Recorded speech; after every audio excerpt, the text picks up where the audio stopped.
Hello viewers, welcome to Cinebo. Tamil சினிமால நடக்கிற strike பத்தி ஒரு வீடியோ போடுங்கன்னு நிறைய வியூவர்ஸ் கேட்டிருந்தாங்க. நாங்களும் ஸ்ட்ரைக் இன்னைக்கு முடிஞ்சிரும் நாளைக்கு முடிஞ்சிரும் அப்படினு அதுக்கு ஒரு வீடியோவை ரெடி பண்ணாம இருந்தோம்.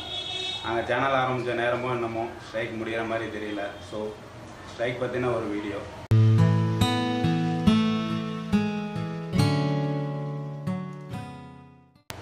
இப்போ ஸ்ட்ரைக் எதுக்காக நடக்குது? தமிழ் திரைப்பட தயாரிப்பாளர் சங்கம் கியூப் அப்படிங்கிற நிறுவனத்தை விபிஎஃப் கட்டணத்தை குறைக்கணும் அப்படின்னு ஒரு கோரிக்கை வச்சாங்க. அதுக்கு தான் இந்த ஸ்ட்ரைக். கியூப்ங்கிற ஒரே ஒரு நிறுவனம் மட்டுமா? கியூப்னு சொல்ல முடியாது, டிஎஸ்பி அப்படின்னு சொல்ல போற டிஜிட்டல் சர்வீஸ் ப்ரொவைடர்ஸ் எல்லாத்தையும் கோரிக்கை வச்சாங்க.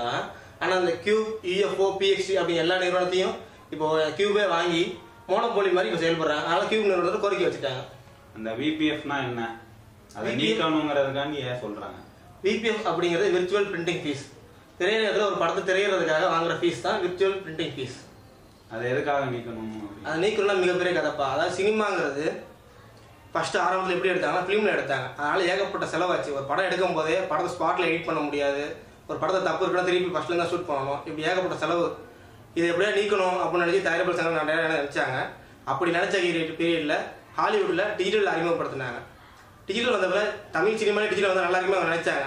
இந்த டிஜிட்டல்காரங்க திரையரங்க உரிமையாளர்கிட்ட வந்து நீங்கள் டிஜிட்டல் ப்ரொவைடர்ஸ் வச்சுக்கிங்க, இந்த ப்ரொஜெக்டர் வாங்கிக்கிங்க அப்படின்னு சொன்னாங்க. திரையரங்க உரிமையாளர் ரொம்ப பயம். நம்ம டெக்னாலஜியாலே எப்பவுமே நம்ம பயப்படுறாங்க தானே. அப்படி பயந்த காலத்தில் பழையபடி நாங்கள் வந்து இதிலே ஓட்டிக்கிறோம், இதெல்லாம் வேணாம் அப்படின்ட்டாங்க. அப்போ திரையரங்க தயாரிப்பாளர் சங்கத்துக்கு ஒரு யோசனை, இது நமக்கு ஒரு வரம் மாதிரி. எப்படின்னா அப்போலாம் ஒரு ஃபிலிமில் படம் எடுத்தோம்னா 100 தேட்டர்லேருந்து 150 தேட்டர் ரிலீஸ் ஆகும். ஏ சென்டர் அப்படின்னு சொல்லப்படுற தேட்டர் ரிலீஸ் ஆயிரும். மற்ற தேட்டர்லாம் அதுக்கப்புறம் செகண்ட் ரிலீஸ்னு சொல்லுவாங்க. ஒரு 50 நாள் கழிச்சு ரிலீஸ் ஆகும் பி சென்டரில். அதுக்கப்புறம் ஒரு 100 நாள் கழிச்சு தான் சி சென்டர் ரிலீஸ் ஆகும். அப்படி ரிலீஸ் ஆகிற காலகட்டத்துக்கு ஒரு பிரிண்ட்டுக்கு அவங்க செலவு பண்ணுற செலவு அப்படின்னு பார்த்தீங்கன்னா 1 லட்சம் ரூபா. 1 லட்சம் ரூபா ஒரு பிரிண்ட்டுக்கு, ஒரு தேட்டருக்கு. ஆமாம். இதே டிஜிட்டலுக்கு மாறிட்டா ஒரு பிரிண்ட்டுக்கு 20,000 செலவாகும். எல்லா ஒரு தேட்டருக்கு 20,000 செலவாகும். அப்போ 400 தேட்டர் ரிலீஸ் பண்ணிக்கலாம். செலவு பார்த்தீங்கன்னா கம்மி, தேட்டர் கூட, அப்போ வசூல் கூட. இப்படி எல்லாத்துலேயும் வசூல் பெரிய வரம் மாதிரி நினைச்சு தயாரிப்பு சங்கம் எப்படியா இதை வாங்கிக்கிங்க அப்படின்னு சொல்லி தேட்டருக்காரங்க சொல்றாங்க. தேட்டருக்காரங்கள்ட்ட தயாரிப்பாளர் சங்கம் போய் முதல்ல அவங்க தான் கேட்குறாங்க. அப்போ தேட்டருக்காரங்க சொல்றாங்க, என்ன சொல்றாங்க அப்படின்னா, நீங்க படம் செலவு கம்மியாகும் நினைக்கிறீங்க, இதுக்கு நாங்க ஏன் ப்ராஜெக்டர் வாங்கணும், நாங்க வாங்கி எங்களுக்கு என்ன லாபம் அப்படின்னு நினைக்கிறாங்க. நினைச்சே வேணான்னு சொல்லிட்டாங்க. எவ்வளோ கியூ கம்பெனிக்காரன் முயற்சி பண்ணி பார்த்தோம், முடியல. அப்போ தயாரிப்பு ஒரு சின்ன யோசனை. அப்போதான் இந்த பிரச்சனை ஆரம்பிக்குது. எப்படின்னா அவங்க ஒரு ஐடியா தராங்க. ஒரு டியூ மாதிரி ஒரு அட்வான்ஸ் நீங்க என்ன பண்ணுங்க, அந்த கியூ நிறுவனத்துட்டு ஒரு 30% கொடுங்க, மிஷினை வாங்கிக்கிங்க, படத்தை ஓட்டுங்க, பேலன்ஸ் 70% நாங்க கட்டுறோம், தயாரிப்பாளர் சங்கம் நாங்க கட்டுறோம் சொல்றாங்க. அவங்க தான் சொல்றாங்க நாங்களே கட்டிக்கிறோம். அவங்க தான் ஃபர்ஸ்ட் ஆரம்பிக்கிறாங்க. 70% வாரம் கட்டிக்கிங்க, அது விபிஎஃப் அப்படின்னு சொல்லப்படுற விர்ச்சுவல் பிரிண்டிங் பீஸ்ன்னு அவங்க தான் ஆரம்பிச்சு வச்சு வாரம் அந்த கியூபுக்கு நீங்களே எடுத்து கட்டிங்க. அதாவது நாங்க கட்டுறோம்னு சொல்லலை, எங்கள்கிட்ட வசூலாகிற படத்தை நீங்க வாரம் பணத்தை எடுத்துட்டு எங்களுக்கு கொடுங்க. ஒரு 20,000 15,000 வாரம் எடுத்துங்க. 5 வருஷம் ஒரு அக்ரிமெண்ட் போட்டு அந்த கியூப் நிறுவனம் 5 வருஷம் கழிச்சு மிஷின் உங்களுக்கு சொந்தம்னு வச்சுக்கோங்க. இதை ஸ்டார்ட் பண்ணது தயாரிப்பு சங்கம் தான். அப்படி ஆரம்பிச்ச பீரியட்ல தயாரிப்பு சங்கத்துக்கு ஒரு எண்ணம், ஆஹா நம்ம செலவு பண்ணாம ஒரு 5 லட்சம் ரூபா முதலீடு போட்டால் மிஷின் வந்துடும், தேட்டர் பெருசாயிரும், ப்ரொஜெக்டர் வச்சு டிஜிட்டலுக்கு மாறிட்டு நம்மளும் மக்கள் விரும்பிடுவாங்க. தயாரிப்பு சங்கம் தான் செலவு பண்ணுது, நமக்கு ஒன்றும் பிரச்சனை இல்லையே அப்படின்னு அவங்களுக்கு ஒரு ஆசை. ஆரம்பிச்சு ஒரு 10 தேட்டர் 20 தேட்டர் அப்படி ஆரம்பிச்சோன்னே அப்போ எப்படி படம் எடுத்தாங்க, ரிலீஸ் பண்ணாங்க அப்படின்னா ஃபிலிமில் படம் எடுத்துட்டு டிஜிட்டலில் கன்வெர்ட் பண்ணிடுவாங்க. படத்தை எடுத்து கன்வெர்ட் பண்ணி ரிலீஸ் பண்ணிட்டு இருந்தாங்க. இது ஒரு செலவாயிட்டு இருந்துச்சு. அப்போ அப்போதைக்கு ஃபிலிமில் ஓடுற தேட்டர்களும் இருந்துச்சு. இங்கே தேட்டர் கம்மி தான். அப்போ படிப்படியாக ஒரு 50% தேட்டர் டிஜிட்டலாக மாறிடுச்சு. மாறினதுக்கு அப்புறம் தான் தயாரிப்பு ஒரு சின்ன கண்டிஷன் போட்டாங்க. என்ன அப்படின்னா, இனிமேல் நாங்கள் ஃபிலிமில் படமே எடுக்க மாட்டோம். அப்போ அந்த தேட்டருக்காரங்களாம் என்ன பண்ணுவாங்க? அப்போதான் பயந்தாங்க. டிஜிட்டலில் மட்டும் படம் எடுக்கிற தேட்டர் தான் எங்கள் படம்னு சொன்ன உடனே அந்த தேட்டருக்காரங்க கியூவிட்ட போய் அவங்க எங்களுக்கும் டிஜிட்டலாக மாற்றிருக்குன்னு சொன்னாங்க. அப்புறம் மாறிட்டு தமிழ்நாட்டில் 100% அப்படியே டிஜிட்டல் வந்துருச்சு. வந்ததுக்கப்புறம் தயாரிப்பு சங்கம் சந்தோஷப்பட்டுச்சு. சரி ரைட், இனிமேல் டிஜிட்டல் ரிலீஸ் பண்ணிக்கலாம், எந்த பிரச்சனையும் இல்லைன்னு சந்தோஷப்பட்டாங்க. அங்கே தான் பிரச்சனை ஆரம்பிச்சிச்சு. 100% டிஜிட்டலாக மாறினதுக்கப்புறம் இந்த 5 வருஷம் கழிச்சு மிஷின் இவங்க சொந்தமானமுல்ல ஆகலை.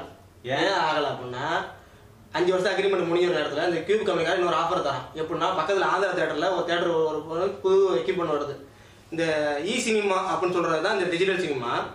அதில் இ சினிமாங்கிறது 1K ஃபார்மெட்டில் ரிலீஸ் பண்ணுறது. பக்கத்தில் ஆந்திரா 2K அப்படின்னு ஒரு ஃபார்மெட் கொண்டு வரோம். இதை பார்க்க நம்ம தேட்டருக்காரன் ஒருத்தன், நம்ம ஊரில் உள்ள நம்ம தேட்டரில் 2K வந்தால் என்னன்னு சொல்லி ஒரு தேட்டர் இவன்ட்ட கியூப் கம்பெனி கேட்குறான். அவன் என்ன சொல்கிறான், மாற்றலாங்க ஒன்றும் இல்லை நீங்கள் கேட்குற மாற்றிக்கலாம் சொல்லிட்டு ஒரு புது மிஷினை கொண்டு வைக்கலாம் டோக்கியோவில். சரி, அப்போ அவன் புது மிஷினை கொண்டு வந்தா அதுக்கான கட்டணத்தை தேட்டருக்காரன் தானே கட்டணும்? இது ரூல்ஸ் படி இவங்க என்ன பண்ணிட்டாங்க, அப்படியே தேட்டரை நிறைவேறாங்க, மாற்றிட்டு அக்ரிமெண்ட்டை புதுசாக போடுறாங்க. என்னன்னா இன்னும் 5 வருஷத்துக்கு போடுறாங்க. இது தயாரிப்பாளருக்கு தெரியல. என்ன காரணம் அப்படின்னா, ஒரு உதாரணம் சொல்லணும் அப்படின்னா, ஒரு வீட்டுக்கு நம்ம அப்பார்ட்மெண்ட்டுக்கு குடி போறாங்க ஒரு ஆள் குடி போயிட்டான். போனோன்னா இந்த அப்பார்ட்மெண்ட் செக்ரட்டரி என்ன சொல்றாரு அப்படின்னா, நம்ம அப்பார்ட்மெண்ட்டுக்கு ஒரு ஜென்ரேட்டர் வாங்குறோம், இதுக்கு நீங்க மாசம் 4000 பணம் தரணும், டியூ மாதிரி கட்டினா போதும், ஏன்னா எனக்கு கரண்டே போல நான் எதுக்கே அதை வாங்கணும் அப்படிங்கிறாரு. அப்புறம் பல நிபந்தனைகள் பேர்ல சரி பரவாயில்ல போயிட்டு போய் வாங்கிறாரு. வாங்கி ஒரு 2 வருஷம் ஓடிடுது. 2 வருஷம் 3 வருஷம் கழிச்சு இவரு இந்த அப்பார்ட்மெண்ட் வேற ஆள்கிட்ட கொடுத்துறாரு. புதுசா ஒரு அப்பார்ட்மெண்ட் அந்த சர்வீஸ் சார்ஜ் என்ன மாசம் கட்டிட்டு இருக்காரு. அவர் ஒரு 4000 கட்டிக்கிட்டே இருக்காரு. அவருக்கு கட்டணம் ஒரு முறை போல இருக்கு அப்படின்னு கட்டிக்கிட்டே வர்றாரு. புதுசா வர்றாரு. அது மாதிரிதான் தயாரிப்பாளத்துல இப்ப தயாரிப்பாளர்லாம் அப்போ உள்ளது காலகட்டத்துல இவங்க இந்த பொண்ணு வந்த காலகட்டத்துல இந்த தயாரிப்பாளர் இப்ப கிடையாது. 2 வருஷத்துக்கு ஒரு தடவை பிரசிடென்ட் மாறிக்கிட்டே இருப்பாங்க தயாரிப்பாளர்ல. அப்படி புது தயாரிப்பாளர் மாறிக்கிட்டே வர்றதுனால புதுசா வர தயாரிப்பாளருக்கு தெரியல இது ஒரு ரூல்ஸ் போல இருக்கு, நம்ம தான் கட்டணும் ரூல்ஸ் போல இருக்கு. அவங்க பாட்டு கட்டிக்கிட்டே இப்படி 5 வருஷம் ஆகி 10 வருஷம் ஆகி இப்ப 15 வருஷமா ஆயிடுச்சு. 15 வருஷமா புதுசா வர தயாரிப்பாளருக்கு என்னன்னே தெரியாம அவங்க எவ்வளவுதான் ப்ரொஜெக்டர் அப்கிரேட் பண்ணிக்கிட்டே இருந்தாலும் அதுக்கான கட்டணத்தை கட்டிட்டு இருக்காங்க. புதுசா வர தயாரிப்பு ஆனா 5 வருஷத்துல மிஷின் சொந்தமாயிருக்கா தேட்டருக்கு, சொந்தமான தேட்டரு சொந்தமான மிஷினுக்கு இவங்க பணம் கட்டிட்டு இருக்காங்க. இதுக்கு காரணம் யாரு? இந்த கியூப் கம்பெனிக்காரன். என்ன காரணம் அப்படின்னா, அந்த தேட்டருக்காரன் போய் சொல்லணும், இது மாதிரிங்க இப்ப புதுசா ரூல்ஸ் மாறுறீங்க, இது வந்து புதுசா மிஷின் மாறுனீங்கன்னா புது அக்ரிமெண்ட் போடுவோம், புதுசா நீங்க ஃபீஸை நீங்க கட்டணுங்க அப்படின்னு சொன்னா தேட்டருக்காரன் ஐயோ நான் கட்டணுமா வேணாம்னு சொல்லியிருப்பான். அவன் சொன்னா இவங்க மிஷின் வாங்க மாட்டாங்க, சேல்ஸ் பாதிக்கப்படும் என்ன பண்ணிட்டான் அவன் சொல்லல. அவன் சுயநலத்துக்காக சொல்லல. சொல்லாம தேட்டருக்காரன் என்ன பண்ணிட்டான், புது மிஷினை வாங்கி போட்டு ப்ராஜெக்ட் படம் ஓடிட்டு இருக்கான். இதுக்கு சேர்த்து தயாரிப்பாளர் கட்டிது. இப்பதான் ஆரம்பிச்சிச்சு. இது நிறைய பேருக்கு தெரியாம நிறைய தயாரிப்பாளருக்கு தெரியாம இப்ப வர தயாரிப்பாளர் கண்டுபிடிச்சி இதுக்கு ஏன் நாங்க விபிஎஃப் கட்டணும், அதாவது நீங்க உங்க தியேட்டர் நடத்துறீங்க, நீங்க அப்டேட் பண்றீங்க உங்க ஆடியன்ஸை கவர்றதுக்கு, அதாவது உங்க போட்டிக்கு நீங்க பக்கத்து தேட்டருக்காரன்ட்ட போட்டி ஏற்படுத்துறதுக்கு நீங்க ஒரு புது டெக்னாலஜி வளர்த்துட்டு அதுக்கு எங்களை கட்ட சொன்னா நாங்க என்ன பண்ணுவோம்னு சொல்லிட்டு அவங்க கேட்கறாங்க. நியாயமான கோரிக்கை தானே இருக்கு. இப்படி ஆரம்பிச்சதுதான் அந்த விபிஎஃப் கட்ட வந்து குறைக்கணும் அப்படின்னு. நீ உன் தேட்டரை அப்கிரேட் பண்ணா நான் ஏன்டா காசு தரணும் அப்படின்னு தயாரிப்பாளர் சங்கம் சொல்றாங்க. இதுக்கு தேட்டருக்காரங்க என்ன சொல்றாங்க?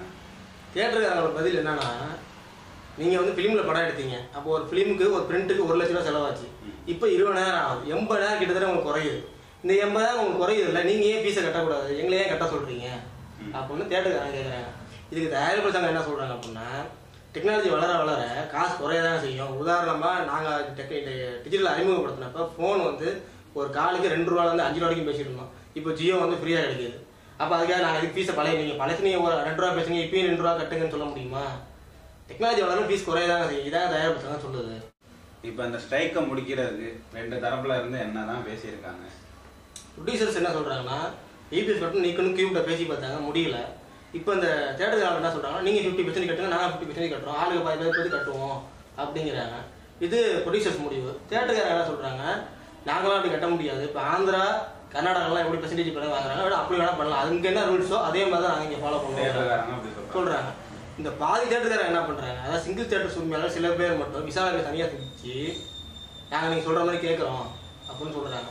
இப்போ இந்த அசோசியேஷன் என்ன சொல்லுது அப்படின்னா, அப்படி போயிடாதப்பா, அப்படி போயிட்டீங்கன்னா நம்ம வந்து ப்ரொடியூசர்ஸ்க்கு அடிமையாகிற மாதிரி இருக்கும், அப்போ அவங்க நம்மளை டாமினேட் பண்ண ஆரம்பிச்சிருவாங்க பார்த்துங்க அப்படின்னு சொல்றாங்க இந்த அசோசியேஷன், தேட்டர் அசோசியேஷன். ஆமாம். இப்போ யார் மேலே தான் தப்புன்னு ஒரு முடிவுக்கே வர முடியலையே.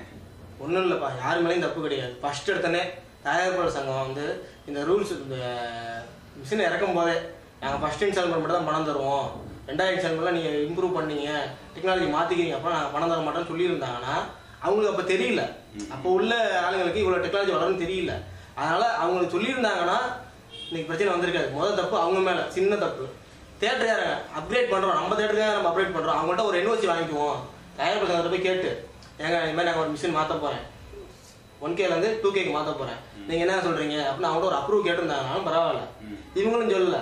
கியூப் கம்பெனிக்கார இது மாதிரி நீங்கள் மாற்றினீங்கன்னா நீங்கள் ஃபீஸ் கட்டுற மாதிரி இருக்குன்னு சொல்லியிருந்தாங்கன்னா தேட்டருக்காரன் மாற்றிருக்க மாட்டான். அவங்களும் சொல்லலை. இது மாதிரி தப்பு 3 பேர் மேலேயும் இருக்குது. ஆனால் இந்த 2 பேர் தப்பா இவங்க கியூப்காரன் நல்லா பயன்படுத்திக்கிட்டான். இதுதான் உண்மை நிலவரம். இதுக்கான தீர்வு தான் என்ன? ஒன்றும் இல்லை, தயாரிப்பாளர் சங்கம் மெயினாக ஒரு 5 கண்டிஷன் போட்டாங்கன்னா போதும். என்னன்னு பார்த்தீங்கன்னா, தமிழ்நாட்டில் இருக்க தேட்டர் எண்ணிக்கையில் 35% தேட்டர் மட்டும்தான் டிசிஎம்மா அப்படின்னு சொல்ல போகிற 2K ஃபார்மெட்டில் இருக்குது. மிச்சம் 65% தேட்டரு ஒன்றும் பழைய ஃபார்மெட்டில் இசினிமாவில் தான் இருக்குது. அதனால் எல்லா தேட்டரையுமே டிசிஎம்மா மாற்றணும்னு சொல்லி இந்த 35% தேட்டருக்காரங்க போய் கியூப்ட கேட்கணும். இதெல்லாம் தயாரிப்புகளுக்கு என்ன லாபம் கேட்குறீங்களா? ஆமாங்க, 100% தேட்டரும் டி சினிமா மாறி வச்சிங்களேன். இந்த டேட்டா பேஸ் கம்ப்யூட்டர் வைக்கிறது ஈஸி.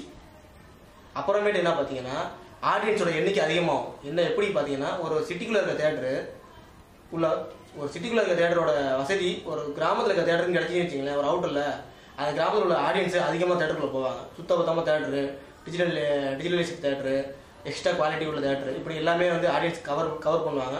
ப்ரொடியூசருக்கு இதில் என்ன லாபம் அப்படின்னா பைரசி அப்படின்னு சொல்ல போகிற தமிழ் ராக்கர்ஸ் தான் இன்றைக்கி பெரிய பயமுறுத்தல் தமிழ் சினிமாவுக்கு.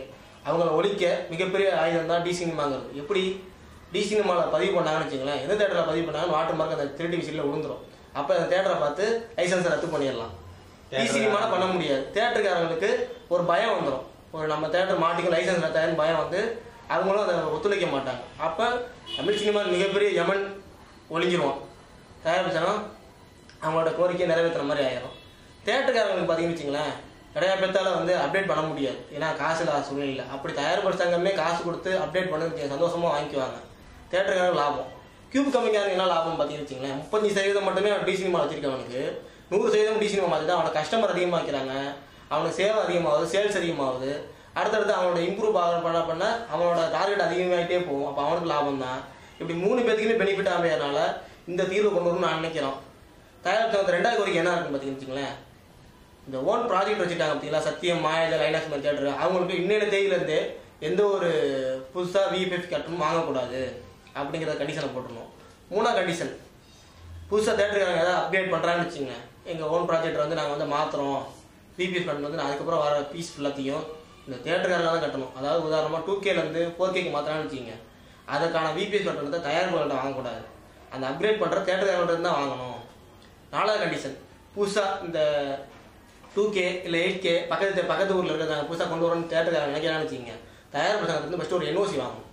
ஏன்னா தயாரிப்பு சங்கம் இனிமேல் விபிஎஃப் கட்டணத்தை கட்டாது அப்படின்னு சொல்லி NOC கொடுத்தா அதுக்கப்புறம் தான் இந்த கியூப் கம்பெனிக்காரங்க புது ப்ராஜெக்டை கொண்டு வந்து தேட்டரில் வைக்கணும். இப்படி ஒரு கண்டிஷன் வச்சாங்கன்னா மக்களுக்கும் பெனிஃபிட், புது தேட்டரு ஆடியன்ஸுக்கும் பார்க்குற சந்தோஷமாக வந்துடும். திரையுலக உரிமையாளர்களுக்கும் புது ப்ராஜெக்ட் கிடைச்சிடும், ஊரில் ஆடியன்ஸ் கிடைச்சிடும். தயாரிப்பாளர் சங்கத்துக்கு பைரசி குறைஞ்சி எல்லாமே குறைஞ்சி நிம்மதியாக இருக்கலாம். இதுதான் தீர்வு நாங்கள் நினைக்கிறோம்.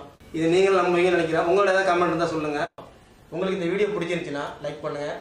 ரொம்ப பிடிச்சிருந்துச்சுன்னா உங்கள் ஃப்ரெண்ட்ஸை ஷேர் பண்ணுங்கள். மெயினாக சேனலை சப்ஸ்கிரைப் பண்ணுங்கள். சேனல் பக்கத்தில் நோட்டிஃபிகேஷன் இருக்குப்பாங்க, அந்த நோட்டிஃபிகேஷன் வெளில அடிச்சு விட்டுருங்க. என் வீடியோ உங்களுக்கு அப்டேட் ஆகிட்டே இருக்கும். எல்லாரும் மணி அடிச்சு விட்டுருங்க. மீண்டும் அடுத்த வீடியோ சந்திப்போம். நன்றி, வணக்கம்.